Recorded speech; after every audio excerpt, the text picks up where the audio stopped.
हमारी देखिए बिल्कुल ये बातें सही है। हम लोग साफ हम लोगों ने कह दिया जी कि जब हम लोग एक कोaliशन गवर्नमेंट हैं तो हमारी बातें माननी चाहिए। अब डीसी एसपी अब सब जो भी पदाधिकारी हैं हम लोग की बातें नहीं सुनेगा, कहेगा कि नहीं हम उनके कहने पे आए हैं, ये तो नहीं चलेगा। तो सारी बातें हम लोगों ने बता दिया है। मंत्री के तौर पर जो आप लोग दावा कर रहे थे क्यों कांग्रेस को मिलना चाहिए, वो भी चला गया आप लोग लड़ाई में। ये हम लोग की लड़ाई में नहीं, हम लोग लड़ते नहीं हैं।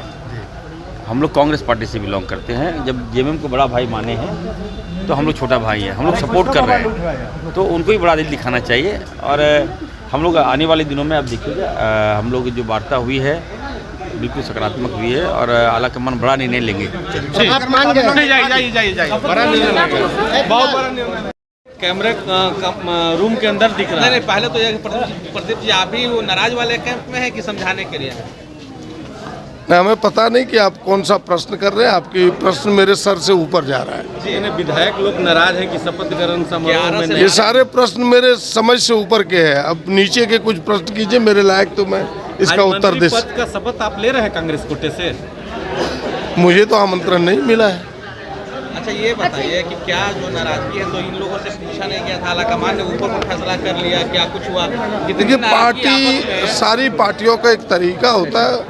कांग्रेस की भी जिस तरीके से शीर्ष नेतृत्व लेते हैं निर्णय लिया होगा। एक तरफ आप लोग भारत जोड़ने की बात कर रहे हैं, न्याय की बात करते हैं। बिल्कुल भारत जुट ही रहा है और पार्टी नेतृत्व भारत जोड़ो यात्रा में सारे विधायक, सारे कार्यकर्ता, सारे नेता उनके साथ। विधायक नाराज चल रहे हैं?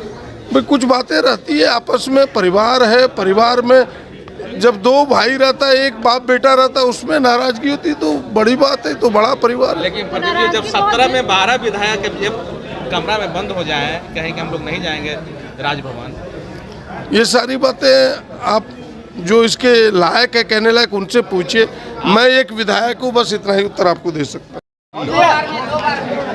मगर उनको सुनने के बाद में हमने आपस में डिस्कशन किया। वो विद इन पार्टी हमारा कुछ मामला थे जो इनका कंसर्न था और उन कंसर्न्स को पूरी तरह से सुनने के बाद हमने इनको कहा कि अभी हमारे पास और भी टाइम आएंगे, आज के बाद भी टाइम आएंगे और हम उस पर आपस में मिल बैठ के जो सरकार के अंदर होंगे या सरकार के बाहर होंगे, और जो भी इश्यूज थे वो सारे पब्लिक रिलेटेड थे, कोई व्यक्तिगत किसी का कोई इशू नहीं था।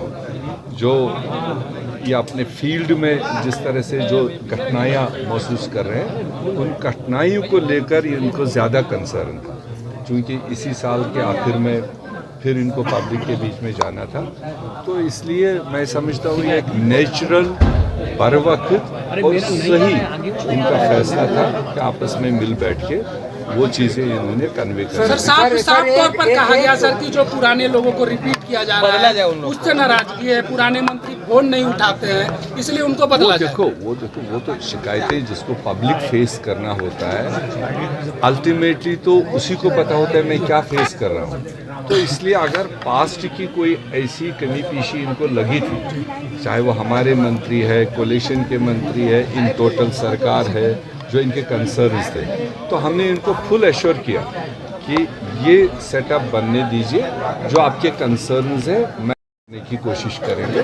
तो सर क्या फ्यूचर में अगर इस तरह की गुंजाइश बनी तो आप फेरबदल कर सकते हैं मंत्रिमंडल? ऑलवेज गुंजाइश रहती है, ऐसा नहीं कि कोई दरवाज़ा अचानक बंद होता है, गुंजाइश रहती है। परफॉर्मेंस भी चेक होती है, चाहे वो पास्ट में मंत्री रहे, आज जाएंगे उनको ये लोग भी देखेंगे और पार्टी भी देखती रहती है। तो परफॉर्मेंस के आधार पर कल हमें कोई और दूसरा सोच लेना पड़ेगा, उसके लिए किसी से परमिशन लेने की जरूरत है।